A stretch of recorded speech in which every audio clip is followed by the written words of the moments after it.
Interrompemos esse podcast para perguntar: quem você quer ser? Designer, engenheira, pedagoga, administrador.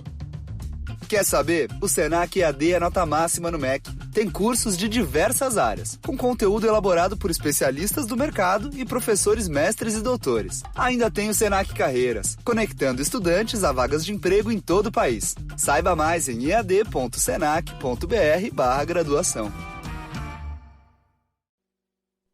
Dr. Homebrew is brought to you by 5 Star Chemicals, providing safety and cleaning supplies for brewing, distilling, and winemaking at 5starchemicals.com. Doctor, look! Stand aside, nurse. I'm Dr. Homebrew. Stand clear.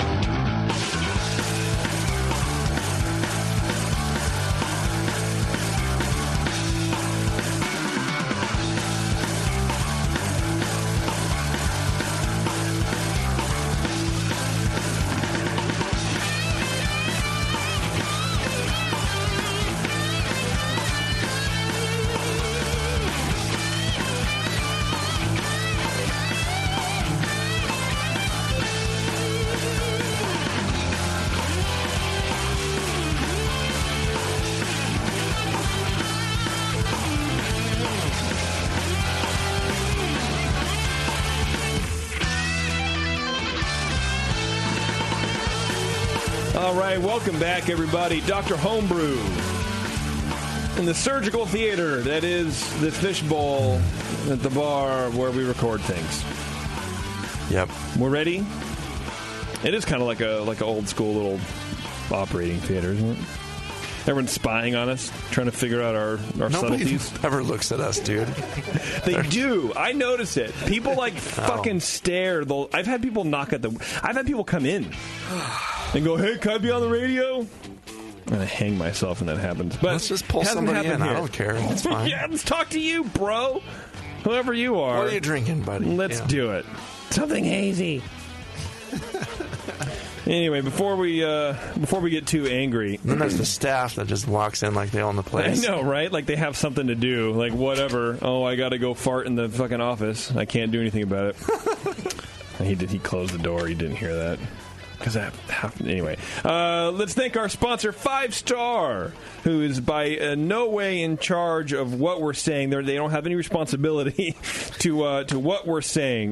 We're just kind of word salading at this point. But check them out, 5starchemicals.com. They really do help you make better beer. They help you clean things properly. They help you sanitize things properly. And they do this by providing you with the best cleaning chemicals and equipment. I guess they have gloves and stuff like that too for your home brewing equipment, and they're really fantastic. They're great. They're truly great. Amazing. Very amazing. Not like those other companies. Very sad. Those other companies are very sad. Very sad. I don't know. 5starchemicals.com. Seriously, they're great people. You see them at HomebrewCon. You see them anywhere else you go. Say hi. Thank them, please. Thank them. Get on your knees and shine their shoes and go get them beers. That would be great. Be like, hey, look, you know what? We love Dr. Homebrew. Thank you very much for keeping that weird program on the air. Let me get you a beer. Let me go and get you guys beers. And they'll be like, oh, you're the best. It'll be amazing. They'll feel fantastic good. People. Yeah. Huge sponsors of the show. Huge. So we have a kind of a weird show for you today, and I'm actually really looking forward to it. We have Jesse in the studio. How you doing, buddy? Hi, guys. And then we have the return of JP's Oatmeal Stout. I rebrewed this after you guys gave me a couple suggestions on what to do. So we can taste that as well. Wait, no. So you've introduced yourself. Yeah. And you've introduced our guest. But I don't think you even mentioned us like the last 3 or 4 shows. He hasn't. That's true. I normally do. Who are these other guys talking in the background? Well, it's odd. Are they important at all, or are they just rattling voices? It's odd that you mentioned that, because I was going to get to you guys in about 4 minutes. No, don't say anything about it. No. It's probably on the list. I know. End of the show. It's never on the list, that's for sure. So go ahead, Brian. Introduce yourself. I'm Brian. Why do people give a shit about you? I'm Brian. I'm a master-level BJCP judge. Hi, Brian. Hi. And Keith. What are you, Keith? Keith. Choking on you. That's usually people choke when they say my name. I'm Keith. I'm a master beer judge as well. Two-time California Homebrewer of the Year, reigning champion. Oh, I did not know this. Yeah. Wow. Most people don't. Congratulations. Have you founded any homebrew clubs? Because I'm the founder of the Med Beveragists. No, I've been president of a homebrew club before. Okay. Are we swinging our homebrew penises around? Well, check this one out.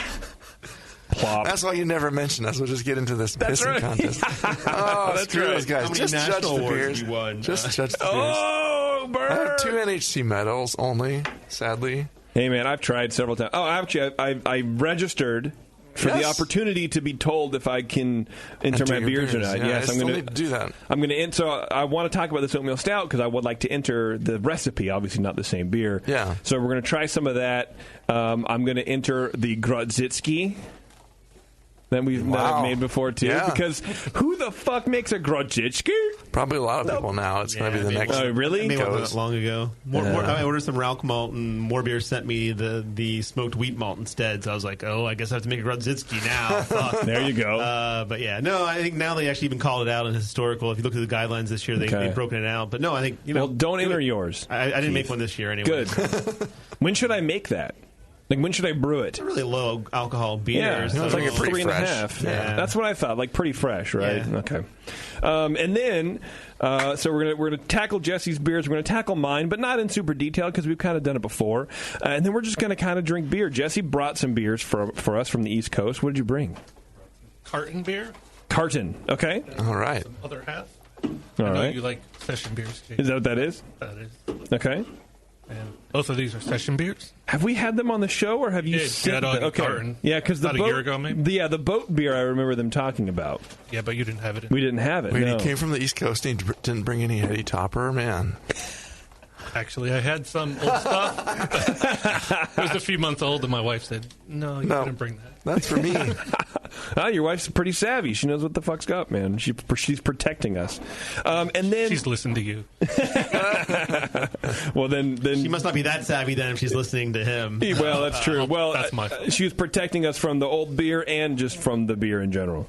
And then, so next month, we have a couple guests. Well, we have 4 beers on next month, but I forget the guy's name. I think it's Brian. I think it is Brian. He sent us a bunch of beers, and I brought one in for us to drink today. New Glarus Wild Barrel is called. Says Brambleberry Bourbon Barrel.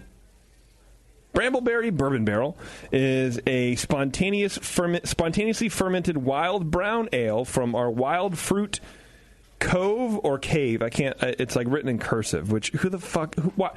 Of all the fonts that are easy to read in the world, cursive font is not easy to read. What are you doing? I always hated More cursive. about style, I think. It's But fancy. Stupid. a lot of alliteration there in that beer in general. Right. Expect a bright blend of forest fruit.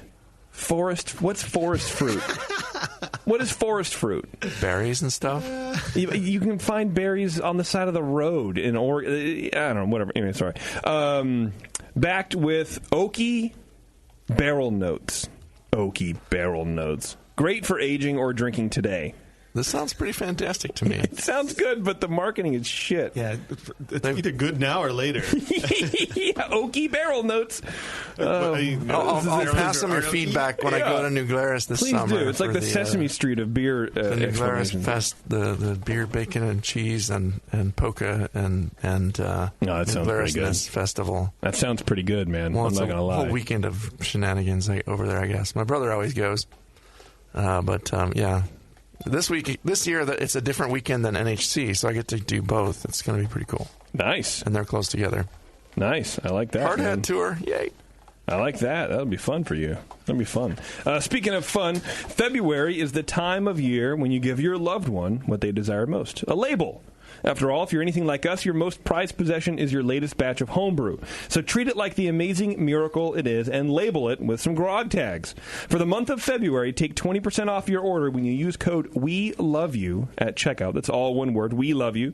That's right, 20% off your next batch of custom beer labels, coasters, metal signs, and more. Check them out, grogtag.com. 20% off. Normally their codes are 10%. This is double that. This is 20%. We love you, one word, at checkout. Do it now. GrogTag thanks you. That's a solid discount. That's a pretty good discount, right? Not many people give 20% off anymore for shit. Okay, I'll tell you what. Let's take a break on that note, and then we're going to come back. We're going to tackle Jesse's beer. We're going to drink a lot of other beer, and we're just going to, I don't know, maybe we'll hug. Who knows? It's Dr. Homebrew. Hang on. We'll be right back. Hello, fellow BNers. This is Sully from the 21st Amendment Brewery located in San Francisco, just 2 blocks from Giants Park. Before Nico and I opened the 21A and before I was a professional brewer, I homebrewed on my small 4-burner apartment stove in a back house in Santa Monica, California, making my extract brews before graduating to the daunting idea of all-grain brewing. Homebrew books and information was hard to come by back then. The internet hadn't been invented yet, along with other things we take for granted today, like electricity and potable water. One thing I wish I had back then when I was learning was a radio show that could teach me the ins and outs of brewing and answer questions that I had about homebrewing, a resource for making great craft beer. The 21st Amendment Brewery is excited to be a proud sponsor of Dr. Homebrew, a great show that teaches you what you need to know about making incredible beer. Good stuff. Listen up, you might learn something. I certainly did. And thanks for your support. Tasty Crack Kings. Since the first time the Brewing Network microphones turned on, More Beer was behind it. More Beer sponsors the programming on the BN because, like you, they love brewing. And like the Brewing Network, they love sharing their knowledge. Morebeer.com isn't just a website to place your next equipment or ingredient order. Morebeer.com also gives you access to free beer information that will make you a better brewer. Go to morebeer.com and click into the Learning Center. You'll find podcasts, technical facts, video tutorials, and more, including access to The Buzz, More Beer's social network of more than 5,000 members. And some of them might even be crazier about beer than you are. Get over to morebeer.com today and take advantage of The Buzz, the forum, the Learning Center, and make sure you're signed up to receive the newest More Beer catalog. More Beer, bringing you absolutely everything for beer making.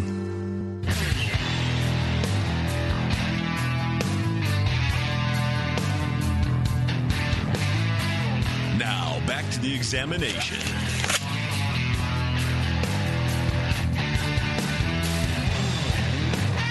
All right, thanks for sticking with us, everybody. We're about to talk about this beer here, but first, I do want to tell you guys about the White Labs Vault.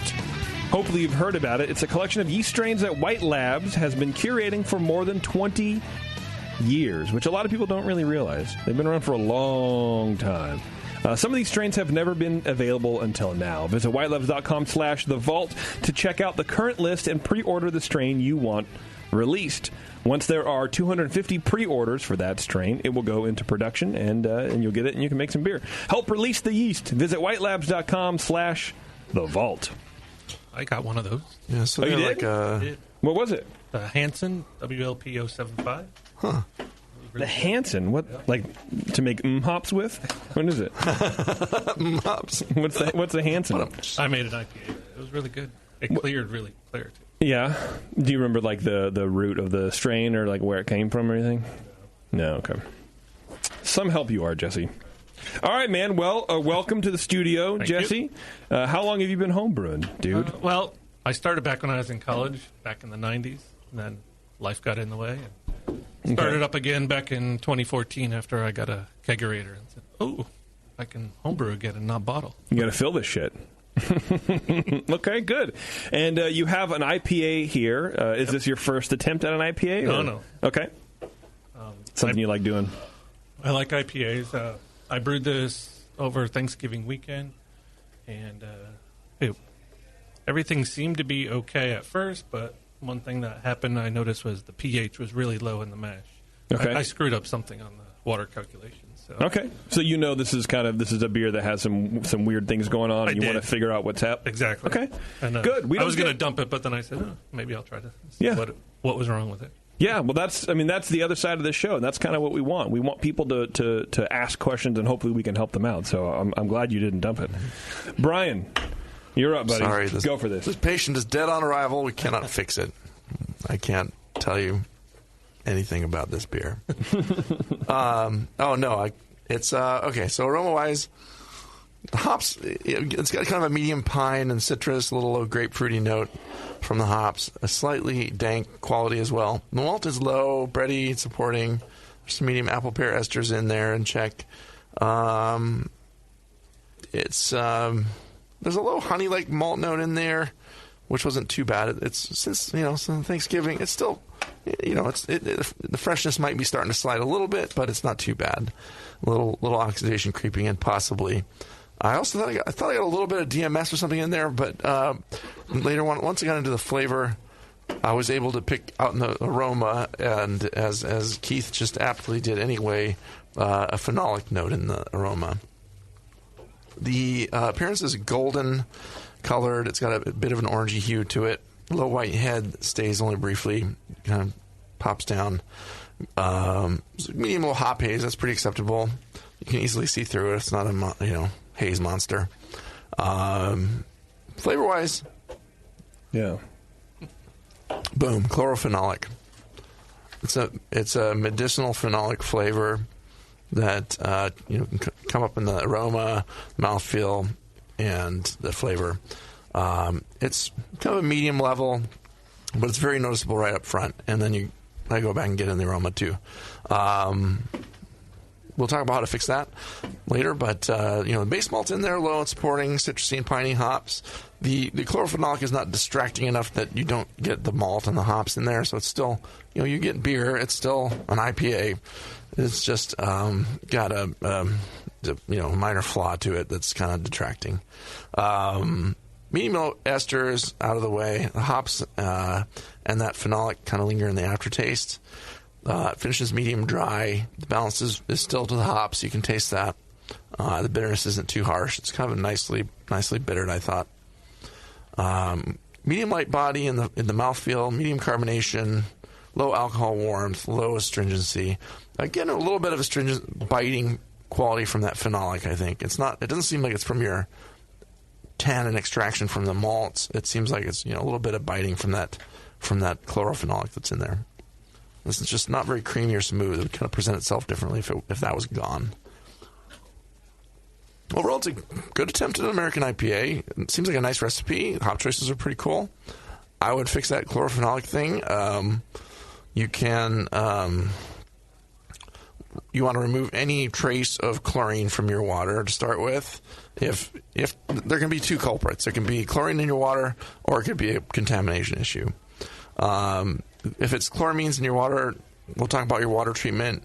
If this doesn't pop up often, it might not be that. But you want to, you can add some metabisulfite and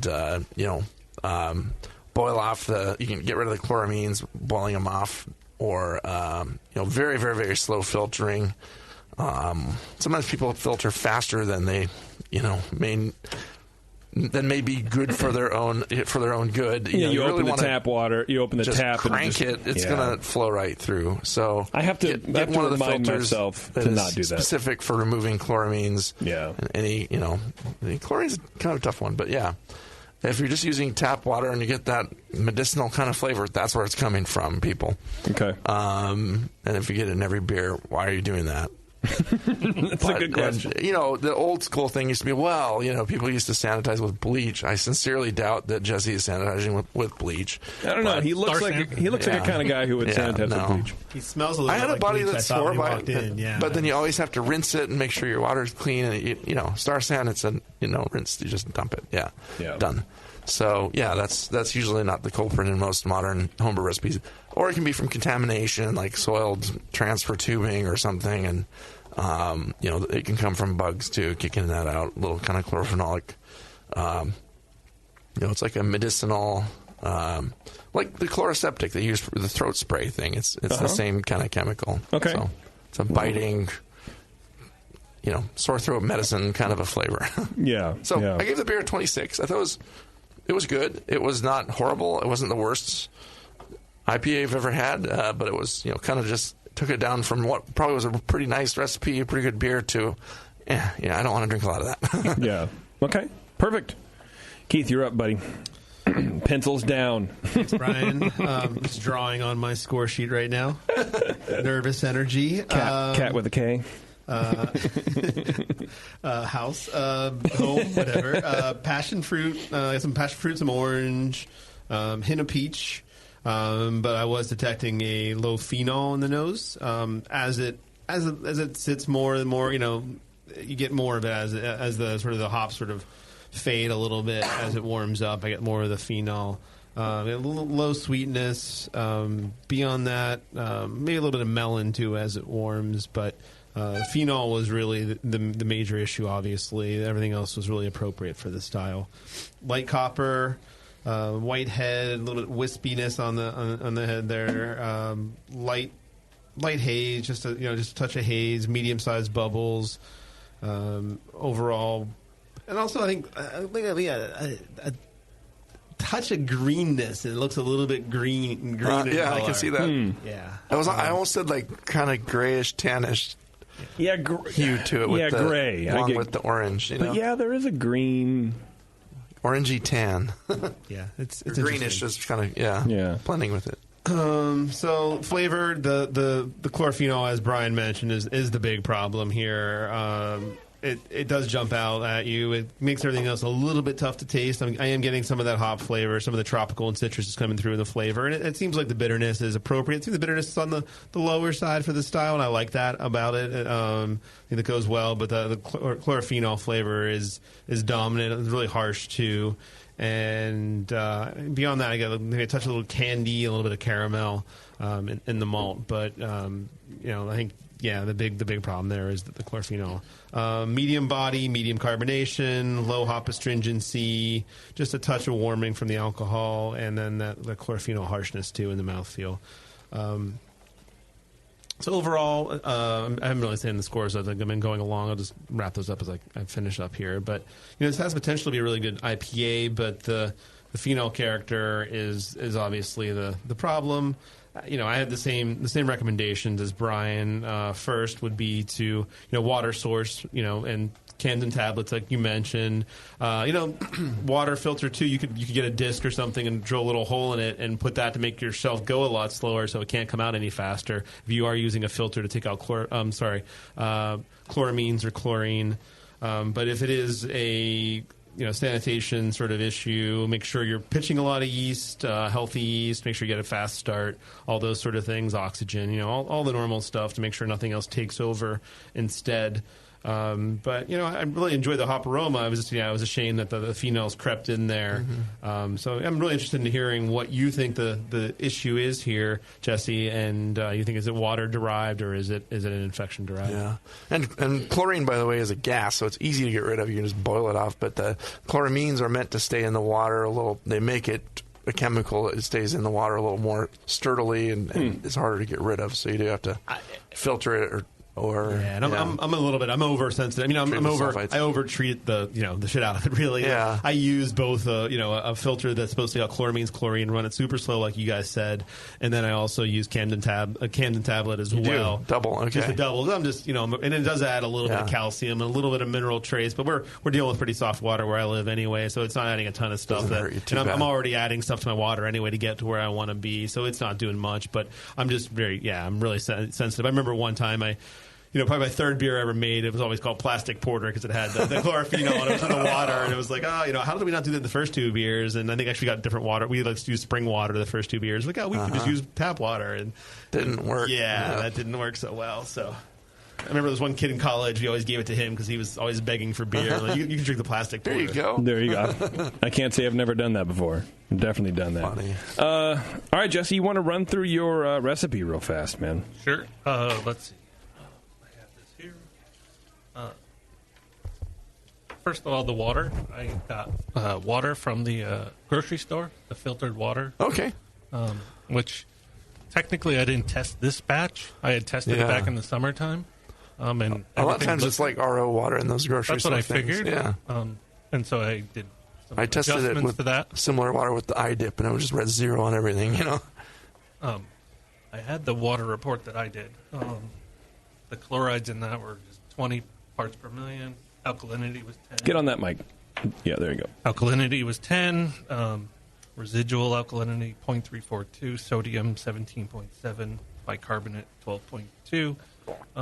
But again, I didn't test this again before this batch. I just assumed it was going to be the same. Yeah. And I used Beersmith, and I think I screwed up my water calculation. So that's one of the things I was wondering if could have been the problem with this beer. It's kind of interesting. I mean, the sodium seems kind of high. I mean, obviously, you're probably dealing with a different base water to start with, and in all RO systems like that, they change the filter, and every so you often. never know. It goes. You can get a TDS meter to sort of track that and see where it's going each time you go, or you can just check. Sometimes they'll have like the date stamp when it's been changed again.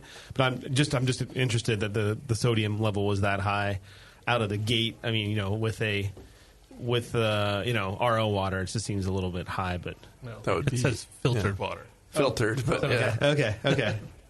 Filtered, not RO. Interesting. Gotcha. So I was wondering if that might have been one of the things, because the pH was really low during the mash. I tried to adjust it, and the conversion seemed to work, but it was.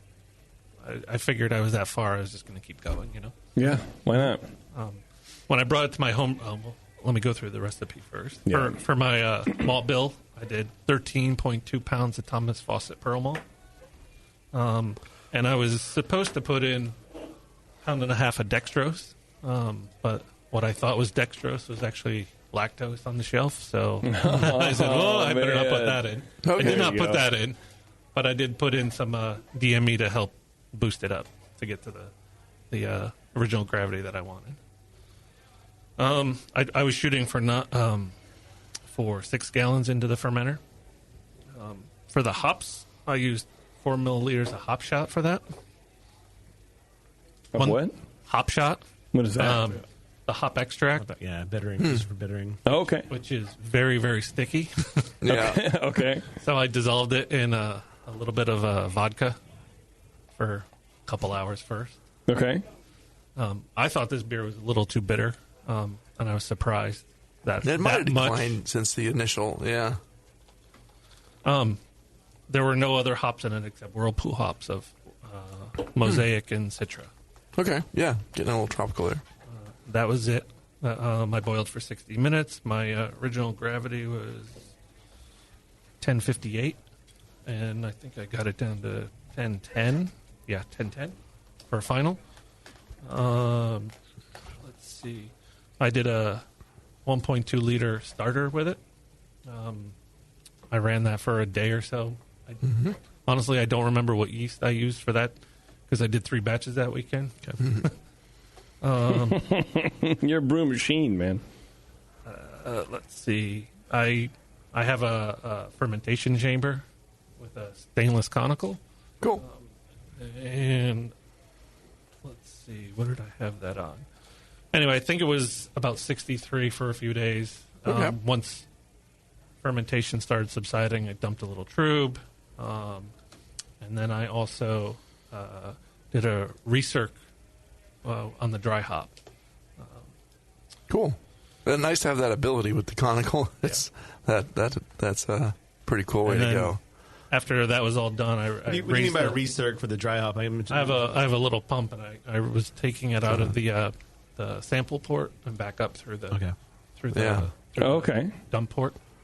How'd that work? That's a nice trick. Yeah. It just keeps How'd that those work hops for you? This was the moving first time, so I was wondering if maybe that could have been a source of infection. I had run the pump through with I'm sure you hot sanitized. PBW and through with Star Sand and everything, but the more of an oxygen concern is what I would have with that more than. I was a little worried about that. So when I dumped the trub, I would do it on positive CO2 pressure because I have a little attachment at the top of my conical.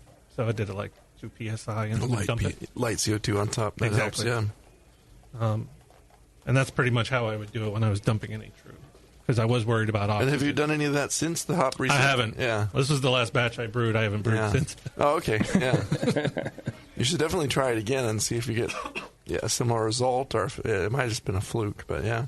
Do you think this was a chlorine thing?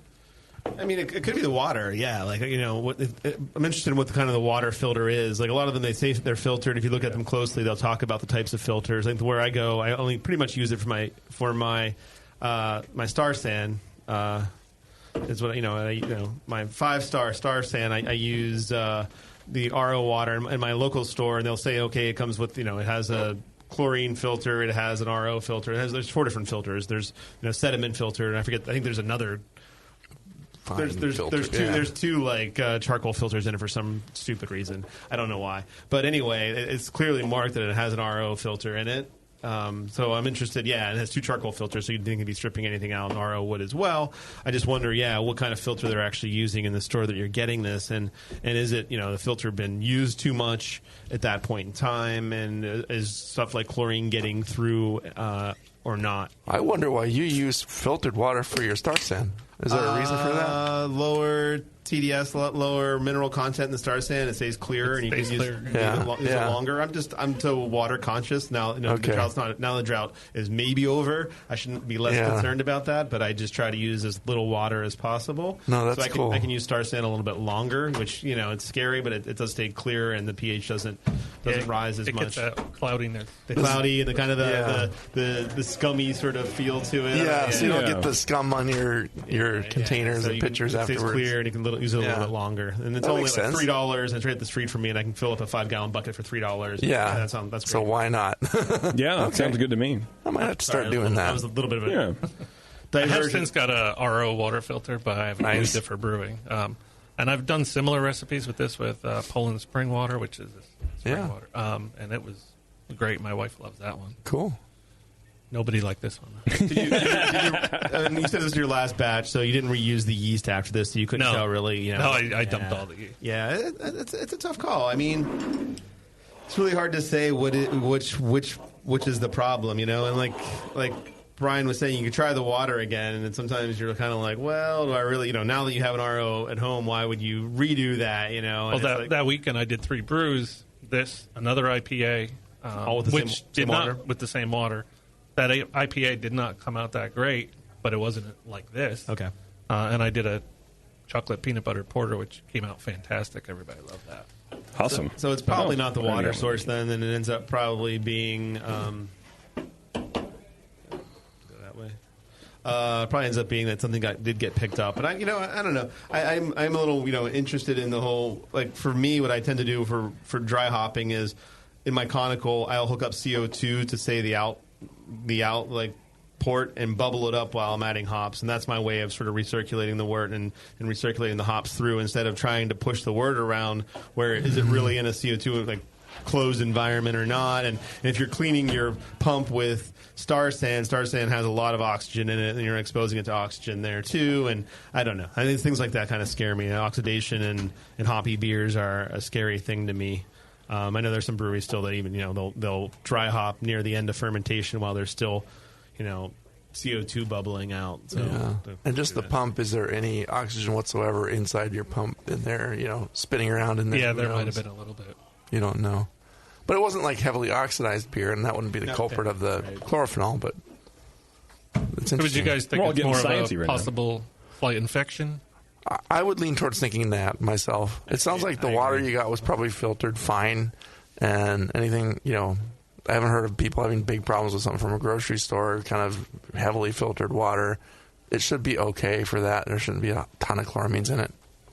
My guess would be it was something to do with that recirculating. Could have been in the pump, could have been in anywhere, but it sounds like you cleaned everything, and you know what you're doing. So, every once in a while we all have a bad batch. I think that's what it is, just an off one. I'm going to replace. I have a stainless conical, so I'll replace all the gaskets. Anything weird in transferring? No, I did a closed transfer too. Yeah. So. Yeah. Nuke your transferring, nuke your tubes, right? It seems like it would have come up in fermentation. Probably not from the. And it seems early on. I don't know. It kind of feels early on too. Like I had a hard to. Early onset contamination. Yeah. It kind of seems like when I did a carb test when it was towards the end of fermentation, I detected something. I put it in my notes. Yeah, like some sort of acetone-like flavor. I don't know. Yeah, and I don't think it was a pH. You mentioned pH probably was low, or I don't know. This is not something that would, Yeah, it has to be really low to really retard yeast growth, and I don't think you would be that low of a range to below 4 or something like that. That's not. I don't no, it was below 5, but just below 5. Yeah. Maybe you could see some tartness in the beer, but I wasn't picking that up either. But that wouldn't give you problems. No, it doesn't seem too acidic or anything. It's fine on that front. Okay. Well, Have we nailed it Crappy for luck. you, Jesse? Have we talked You it can't- to death? You don't think it's the water. So. You can't fix it. Just dump it. Sorry. Yeah, oh no, I was going to dump it anyway. Yeah, you made 2 other beers the same weekend with the same water. Just tells me that it's really unlikely that it's the water. There's no. Okay. Give it to that friend. But yeah. Yeah, you need a friend with a lack of palate. No, my homebrew club, nobody. They were all saying stuff like, I can't believe you made such a shitty beer. Like, fuck off, guys. But I got no good feedback. Everybody's like, was it a hot fermentation? I was like, no. It was in a fermentation chamber. Maybe you got a slight infection. Do you get the medicinal thing that we're talking about? Oh, yeah. Yeah. I do. I didn't know how yeah. to describe it, but Yeah. I saw it right away when I did that carb test. Okay. Yeah, there's a pretty good guide online too if you search for like homebrew defects or whatever, homebrew beer off flavors. Yeah. Okay. It's a complete guide to beer defects. If you just search beer defects complete, it's like the second link. It's like the complete beer fault guide. And the Carolina Brewmasters hosts a copy of it there in the PDF, but it's by Thomas Barnes. It's the complete beer fault guide version 1.4. This has a lot of really good information in it, and if you hone in on a specific defect, you can find out where how you can detect it and how to fix it and where it's coming from, the possible sources of that. So sounds whenever cool. you're troubleshooting something, you can kind of go through there too and look at the different flavors and things that you might think you're getting and kind of hone in on something a little better. Or have a judge taste it, and there you go. Send it to us. Okay. I think we're done with the beer, right? Yeah. We're good? All right. Let's drink some other beer. What is this? Small green everything. What is this? It's a session IPA, it looks like. It's like 4.8. Yep. From Other Half Brewing Company. Very popular brewery in Fantastic Brooklyn. aroma. I'm dying. I'm dying. JP's allergic to hops. I have too much saliva, and then I inhaled like a fucking mouth breather. I'm the kid that would push on the pull sign. 4.8% alcohol, but they call it an India Pale Ale. They don't call it a session IPA. No.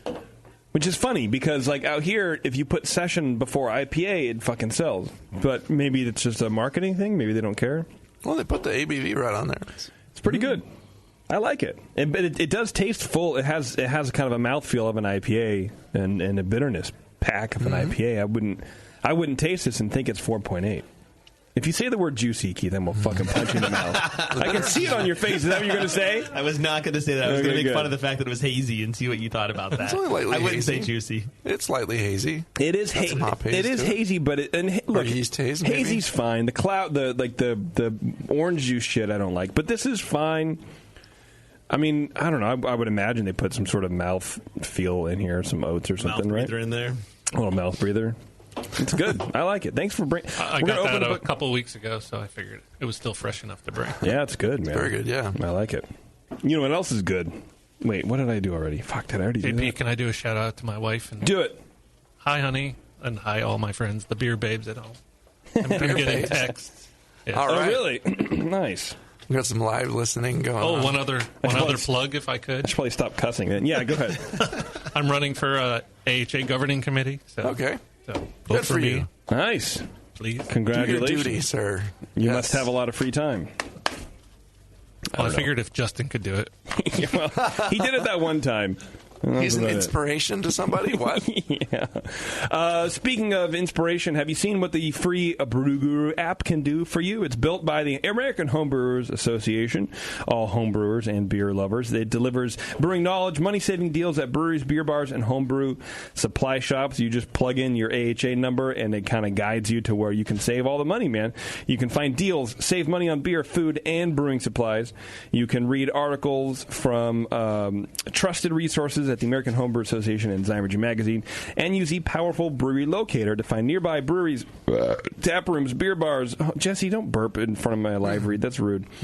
Beer bars, homebrew supply shops, and brew pubs, wherever you are, Brew Guru will lead you to good beer. And it's all free for any app, iPhone or iPad thing or Android deal that you have. Whatever you have, this will work on it. There are two beer places within 0.01 miles from us. One's called the Hop Grenade. Never heard of it. One's called EJ Fair Brewing. Never heard of it.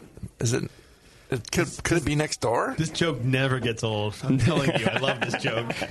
Have I told this joke before? Never heard of it. Oh. Never heard of a joke. Okay, let's take a break, and then we're going to come back, and we're going to try my beer, and we're going to drink it, and we're going to drink other beer, and we're kind of just going to talk. Drink beer It'll be and talk. fun. Yeah, it'll be a good time. Hang on, we'll be right back, everybody. It's Dr. Homebrew. Do you know the 3 most important rules in brewing? Sanitation, sanitation, and sanitation.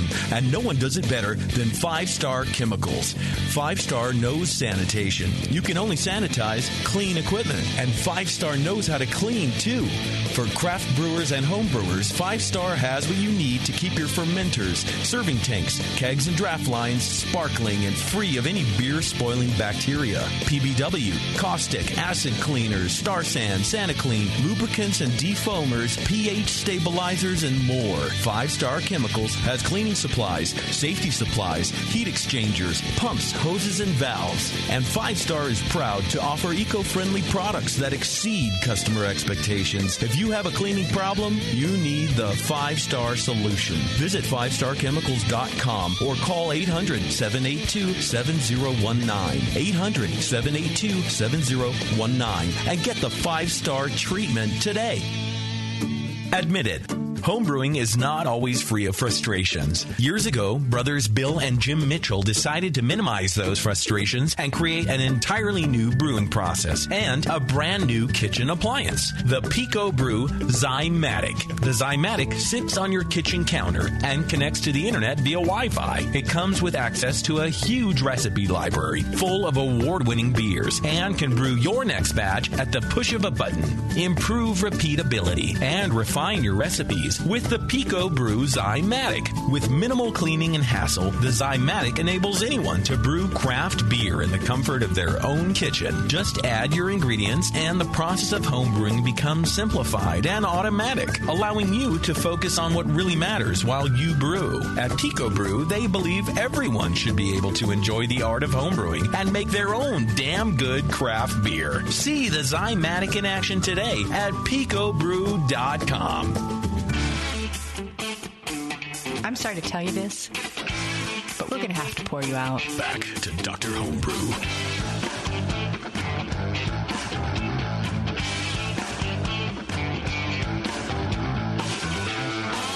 Do that first. All right, thanks everybody for sticking with us. We are back. We're going to talk about my beer real fast. It's not here. Do me a favor, open that. Well, here I can probably open it for you. It's not amazing. It's not amazing. Oh yeah, look at that Oatmeal Stout here. Would you mind pouring that? I would not mind at all, sir. Thank you, sir. Thank you very much. I need a Can I nap. dump it on the electrical equipment? Please do. Oh, all right. Okay, so while that one's pouring, let's talk about some of these other beers, Jesse. So we've had the rest are from Carton Brewing, which we've had on the show before. But you brought 2 beers that we didn't get on the show, and then 1 beer that we did, which is the regular coffee, which was my favorite beer of the entire thing. I almost wanted to steal it and then pretend that you never brought it, so I didn't have to share it with these guys. But I think it would blow their minds. So I think we should. Oh, and then we also have this new Glarus beer to drink. So I think we should drink this new Glarus beer. Save that for last. Yeah, I think we should drink the regular coffee, and then anything else we don't get to. That's cool. We can just send it back with you or beat you up for You're it. going to have to drink it. Okay, cool. I like that idea. I don't have any more room in my bag for beer. You're bringing a lot back, I hope. I went to Russian River today. Oh, nice. Oh, there you go. Got some bottles while you're up there? I did. Nice. And a growler. Okay, so if you remember back a couple months ago, I brought in this Oatmeal Stout, and it was kind of lacking a little bit of oomph, I suppose. So we talked about adding a little more crystal malt to it. I believe, here, just a refresher, it's for 2.5 gallons on the Pico Brew because, my time is valuable. Excuse me, 5 pounds British two-row, 14.4 ounces flaked oats, 8 ounces American Crystal 75, 8 ounces British pale chocolate, 3.2 ounces German dark wheat, 1.92 ounces of black Prinz. And then the original recipe was, I think it was 4.8 ounces of Crystal 15. And we wanted to bump that up a little bit to provide a little more mouthfeel. So I went with Crystal 40. Mm-hmm. In addition to the 70. In addition to the 70. And you went 4 ounces? Into the 75. I went almost 5 ounces, 4.8. Okay. That's a lot of 2.5 gallons. That's a good amount. Yeah, I think so, too. So here's the deal. And you didn't change the oats. You use a lot of oats already. I use a lot of oats, yeah. Didn't change a single thing, except just added more crystal malt. It's good to change just one thing at a time. Yeah, well, and with the Pico, it's so fucking easy to do. Friggin', I should stop cursing. It's so friggin' easy to do. You know, you brew it. Easy. But you know what I mean? Like, you're not going like, oh, I gotta brew 10 gallons of it, and it's going to take 8 hours, and I have to be out, like, actively participating in it. So anyway, I'm fine with that. But normally I'd be like, it's fine. I'll just change 4 things, and I will never know. JP, what's the yeast strain on this one? The San Diego Super Yeast from White Labs. I don't know the number. I know the yeast, yeah. Okay. So I want to see what your guys' opinion is on the malt profile now. And then as it kind of warms up a little bit, I want to see, for me, I think that maybe like Midnight Wheat is maybe not a good selection because it kind of leaves this kind of chalky thing in the back of my mouth, the back of my tongue. I think I changed the hops too. What did I do? I did. I didn't see. Anyway. I think the middle malt is coming out a little more. Yeah. And the roast is not harsh. It's just you might need to play with your yeast. Okay. You might use it. Try an English yeast. Yeah, I was thinking a little more fruitiness would actually improve it a little bit. I don't know. I know we talked about the roast and stuff, and keeping the roast low. Yeah. And I know it's an oatmeal stout, but. And I'm just getting over being sick, but I think the roast even now to me seems a little low in terms of the nose. Uh-huh. But yeah, I try to keep it as low as possible. Yeah, but as I think I was saying last time on the show when you talked about it, I'm realizing now that it's never going to do well in competition because of that. Yeah. Because that's what people are looking for. Yeah, but they're also not looking for anything too roasty now either. I think if you can bump up just enough on the nose, and I don't know, it is definitely walking a fine line there of how much roast to get to not get that acrid astringency is what people are really really hating, especially like an oatmeal stout or a sweet stout. You want to avoid that as much as possible. When did this dry out to? 10, 12, I think. Yeah. Seems like it. I mean, it's not like insanely dry, but it dried out to a fairly substantial. So amount. if you just let it kind of hang out back there, to me, I get kind of a lot of roast, or at least an acridity to it. Yeah. But maybe that needs to be more in the flavor instead of in the kind of the aftertaste. So you said Black Prince and Midnight Wheat. Yeah, kind of weird.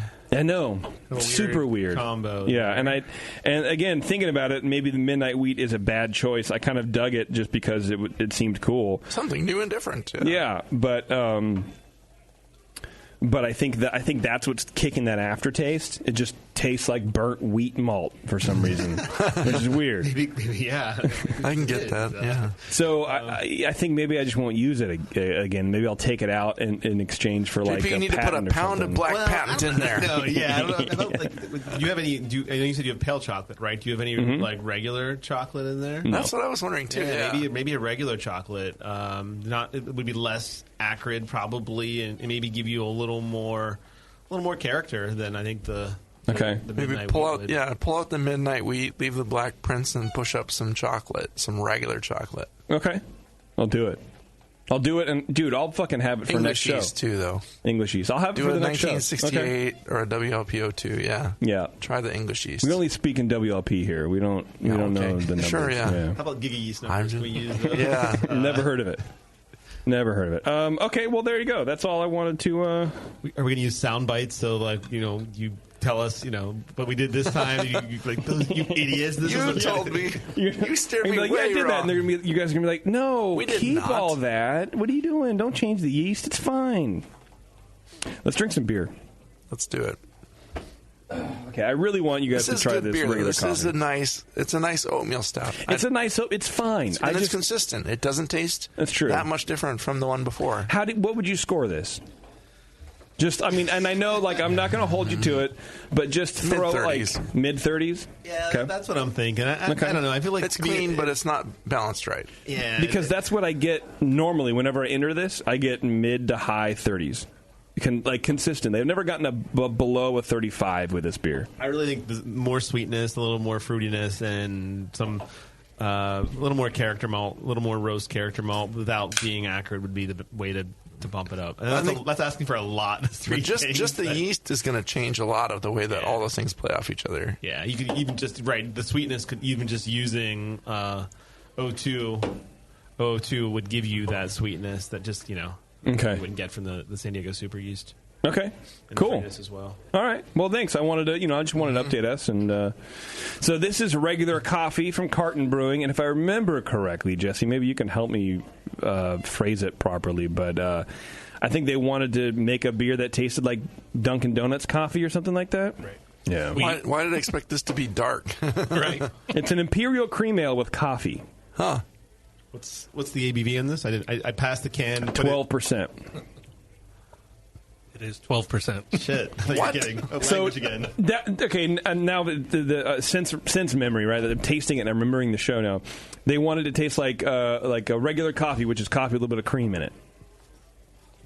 Wow. So if you think about it, and there's there's a sweetness to it with sugar and whatever. I'm surprised the alcohol is not just like blowing my nose away because it's like you get a lot of coffee in the nose. This beer is delicious, and it's dangerous, too. I haven't sipped it yet, but I've just been smelling it. Yeah. I smell regular coffee. It's kind of a palate fuck. It's really neat. Yeah, it's really sweet, too. That's one of the more interesting things about it, and that gives you kind of that sense of cream and sugar in coffee, too. Wow, yeah. The sweetness definitely is weird, a big right? part of it. Yeah, it's pretty neat. Something I can rip off and brew now. Yeah, that'd be cool if you did. I want to save some of it. I want to give it to Eric out there. He's the new beer buyer for the bar. See if he can get some of it in here because I think it would go. I think people go crazy for it. If someone made me guess though, like no way is this 12%. No way is this a beer. Like if you just had this room temperature flat, I'd be like, why am I drinking coffee Close right now? your eyes and taste this. Yeah, do that to somebody. Exactly. I think I need to change my morning coffee routine for work and just switch to this instead. I think it'd be good, man. Morning of the meeting, it'll make it much more interesting. Wow, dude. Thanks for thinking of us and bringing this, man. I appreciate that, Jesse. That's a mind bender there. Yeah, for sure, dude. Get your head around that beer. Yeah. And then before we leave, I know I'm rushing it, but we're up against the gun. We should get out of here. I'm just going to open this new Glarus beer. You can get some of the cream ale base. It's like Imperial Cream Ale. Okay, I could see that. It's a non-offensive, just lawnmower ale, but amped up to hell. But with smooth alcohol. I would like that cut in half, to be honest with you. I think it'd be rad. I'm getting more warming than I'm getting like just alcohol flavors. It's like you got room for that, Jesse? It's smooth, but the afterburn is considerable. It does push down the throat. Like your punk band. I like my punk band, right. Yeah, I like that beer, man. Carton Brewing, they make some good stuff. And we have an East Coast double IPA. Your favorite. There. Yeah, well, you guys can take that. There's a session beer that I'll just probably steal from you. So now we open that new Glarus Wild, Bramble Berry Bourbon Barrel Beer, or whatever it was. So we're going to drink that. I forget the guy. I think, Brian. Brian, thanks in advance for sending that. And then next month I'll bring some of the other beers that you sent. And I think we'll have a good time, man. I think we'll have a good time. All right, we're going to get out of here. Jesse, thanks, man, for coming in and bringing these beers. Since you were the only guy, you not only win the Grog Tag, the $40 Grog Tag gift certificate, $40 to grogtag.com, but you also win the Beer Bug today. Yeah, you win a brand new Beer Bug. Go to beerbug.com, learn about the Beer Bug's virtues.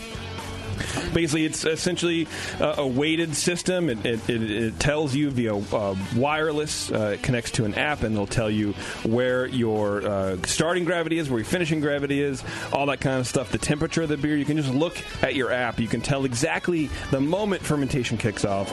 If you want to stop the fermentation a little bit soon, if like Brian keeps saying, if you want to do a mead or a cider or something like that, it's perfect for it. Otherwise, you know exactly when fermentation is done, so you don't have to have this extra couple days for your fermentation. I think it is. I don't know. You're not popping the bung and taking samples and all that kind of messy nonsense. Keep that thing closed as long as possible. The Beer Bug helps you do it. So congratulations, Jesse. Thank you very much, man.